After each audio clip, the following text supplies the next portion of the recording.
Blue Valentine, a film that received a lot of appreciation and at the same time disliked by a few.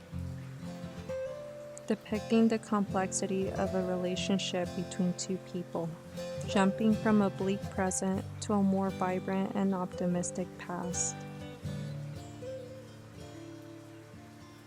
In an interview, Derek AMC in France explains how in the initial release, majority of the audience sided with Ryan Gosling's character, Dean. However, years later, when it was screened for a second time, there was a shift amongst the audience. Many empathized with Michelle Williams' character Cindy.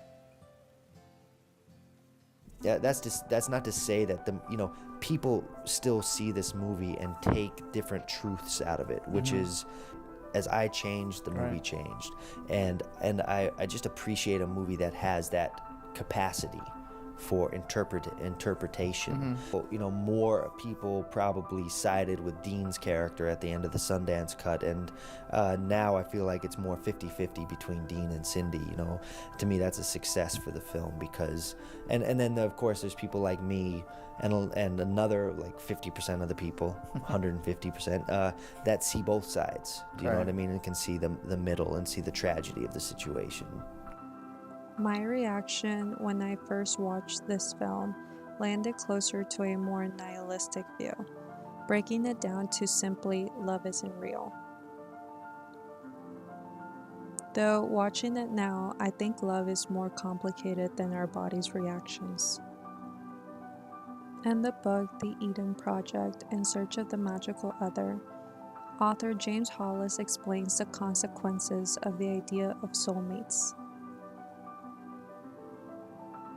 stating, all relationships begin in projection.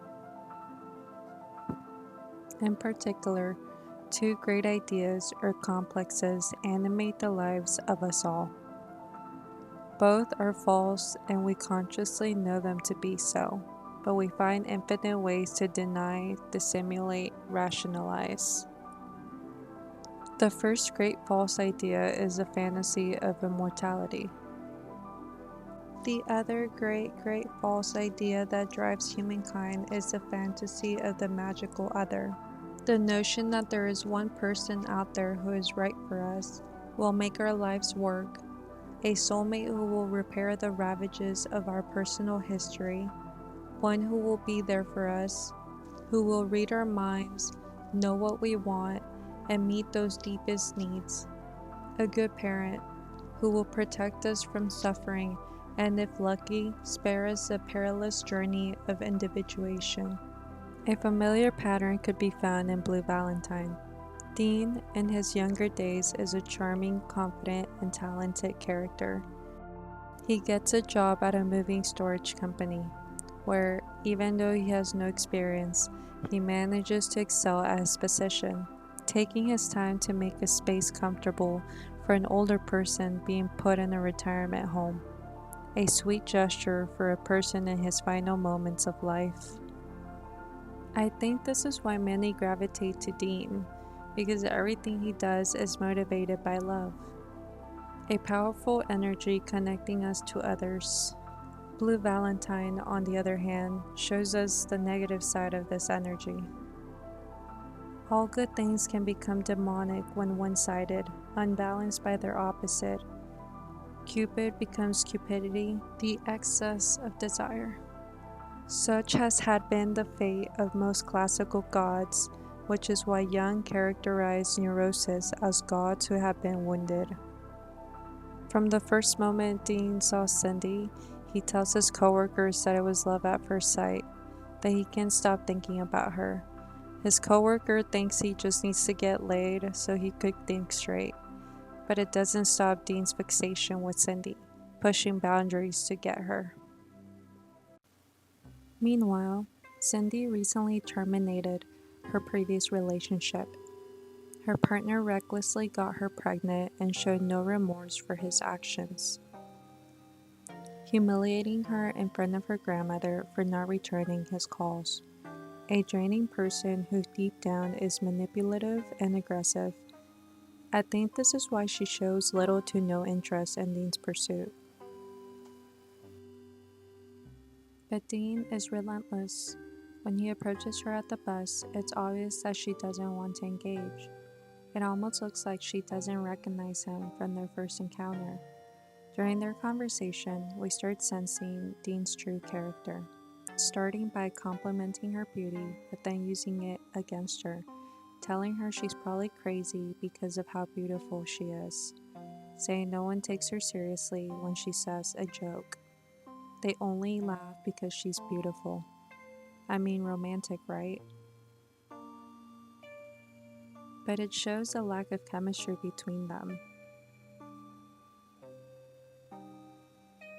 Dean is also honest and straightforward about marriage. He doesn't want it, and he doesn't want children.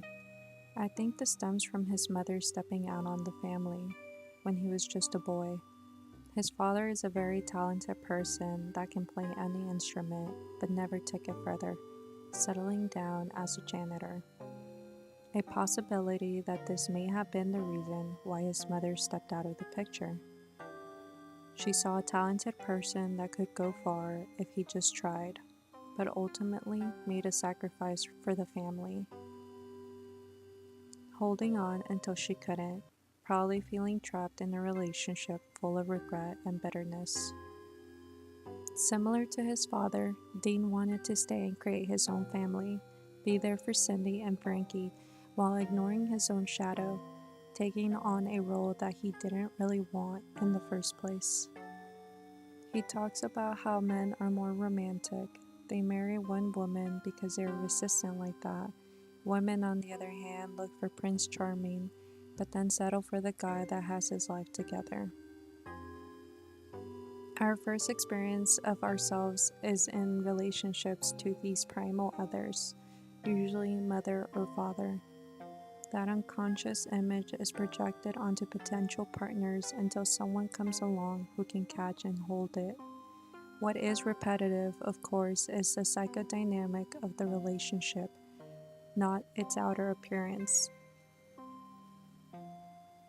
Who in their right mind would seek out someone and say, I want you to repeat my childhood wounding. I love you because you are so familiar.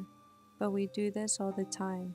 It is truly frightening to realize how little one is conscious in the formation of intimate relationship. How powerful is our programmed desire for what we have known. What is known is what is sought. Even what is known is wounding. If you've watched the film, the relationship ends tragically. Cindy admits that they aren't good for each other, owning to her own mistakes. Even though Dean continuously blames her for being selfish, that she isn't thinking about Frankie or the family. To which Cindy replies that she doesn't want her growing up in this toxic environment. In denial, Dean lets her know he was just fighting for his family, fighting to avoid a similar outcome as his father. However, we don't see that throughout the film. When Cindy runs into her ex-boyfriend Bobby at the liquor store, he asks her what's on her mind. When she tries to explain herself, he shuts her down, making her feel like she has an attitude and cares too much about the situation, when in reality, he is the one hurt. She tries to comfort him, holds his hand, and is constantly apologizing, but nothing gets through. Before that, he booked a trip to a sex motel after losing their dog. Cindy opposes of his plans and repetitively tells him no. She isn't emotionally ready for that. Plus, she's also on schedule to work if they need her. But he ignores her. After making several bad choices and crossing boundaries, Dean finally gets pushback from Cindy. After confessing he wants to make a baby, she loses it. Their romantic getaway turns into a nightmare. The following day, Cindy gets called into work. leaving Dean behind with a note that says, "She will be back." As Dean gets woken up by the motel staff, he realizes Cindy is gone. Reading the note she left behind, he then starts drinking, which at this point, something is wrong. He goes to her job and starts being extremely condescending. It gets so out of hand that it becomes a blown out fight at the clinic. The doctor of the establishment tells Cindy that she's fired and Dean is going to get arrested. Cindy drags Dean out of there and drives off. In the film's final moments, Cindy asks for a divorce and space. Dean, emotionally wrecked, walks out of the house, breaking down even more as he says bye to Frankie one last time. In the end, I believe Dean was never Prince Charming, only the guy that stuck around and had a job. Going through a similar experience in my own relationship, I've learned the hard way that love isn't the only key to a healthy relationship. It takes a multitude of things to stay happy, such as communication, boundaries, respect, personal values, goals, etc.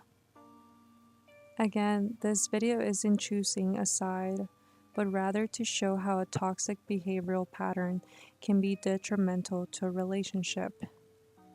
I have made this video into two parts because there is just so much happening in this film that each character deserves their own video. If you like this and made it to the end, please like and subscribe. Stay tuned for the second part of this relationship's downfall, an analysis on Cindy's own problematic contribution to the relationship. Ciao. What do you think about love at first sight? You think you can love somebody just by looking at them? But the thing is, man, it's like I felt like I knew her. You know? You ever get that feeling? Yeah, like you've seen her before, you just know her. Yeah. It's a feeling. But actually, you really don't know her. Yeah. I don't, right? That's right. It just seems different, you know? I don't know.